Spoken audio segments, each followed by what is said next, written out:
Thanks for joining us. Hezbollah has launched rockets from Lebanon for the first time since the ceasefire was declared with Israel.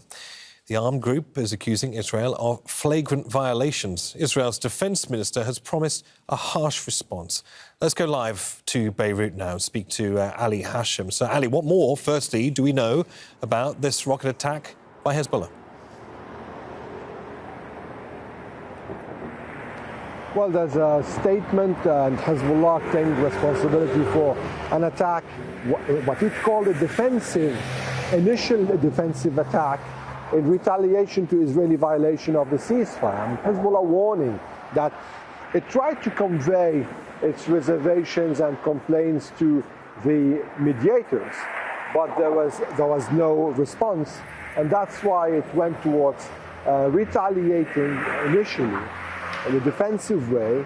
And of course the choice of the place, hitting the Sheba farms, is significant here with respect to the Lebanese government's claims towards the Sheba farms as Lebanese territories, and that the mandate given to Hezbollah to resist and to try liberate them. This is something that has been an issue in Lebanon for years. So from this background, Hezbollah attacked the Sheba farms. And of course now with Israel launching several attacks in Lebanon. Just now we heard of an attack in the town of Tallusa to the south, where 2 Lebanese were killed and several were wounded. So, but of course everyone now is asking, and there are concerns whether this ceasefire is going to hold, and if Israel is going to retaliate harshly, how Hezbollah is going to retaliate, and are we going towards a new tit-for-tat between Hezbollah and Israel after only 5 days of truce or ceasefire? Of course, according to the Lebanese side, there are more than 75 Israeli violations of the ceasefire over the past few days, and there have been several fatalities. Ali, for now, many thanks for that. Ali Hashem with the latest there from Beirut. Let's go to Nour Odeh now, who's the Jordanian capital, Amman. To remind you, Al Jazeera has been banned from the occupied West Bank and from Israel. Our team, including Nour, are working from Amman for the time being. So, Nour, Israel's defence minister is promising a, quote, tough response. What does this mean for the ceasefire between Hezbollah and Israel? It really remains to be seen, Niamh, as Ali was saying there.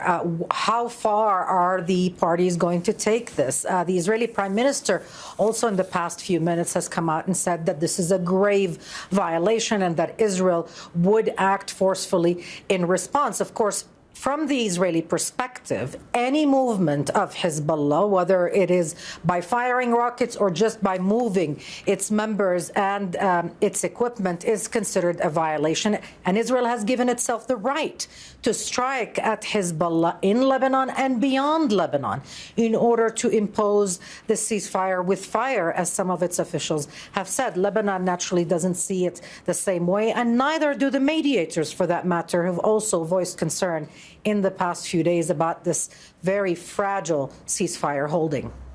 Nour, we've had this quite interesting line from the Pentagon, a Pentagon spokesperson saying that despite some incidents, clearly referring to what we've just been reporting, the ceasefire between Hezbollah and Israel is holding. Is that the view in Israel as well? Why are we hearing these lines, do we think? I mean, it almost sounds like the American side is willing this ceasefire to hold, and that's the kind of attitude they're portraying.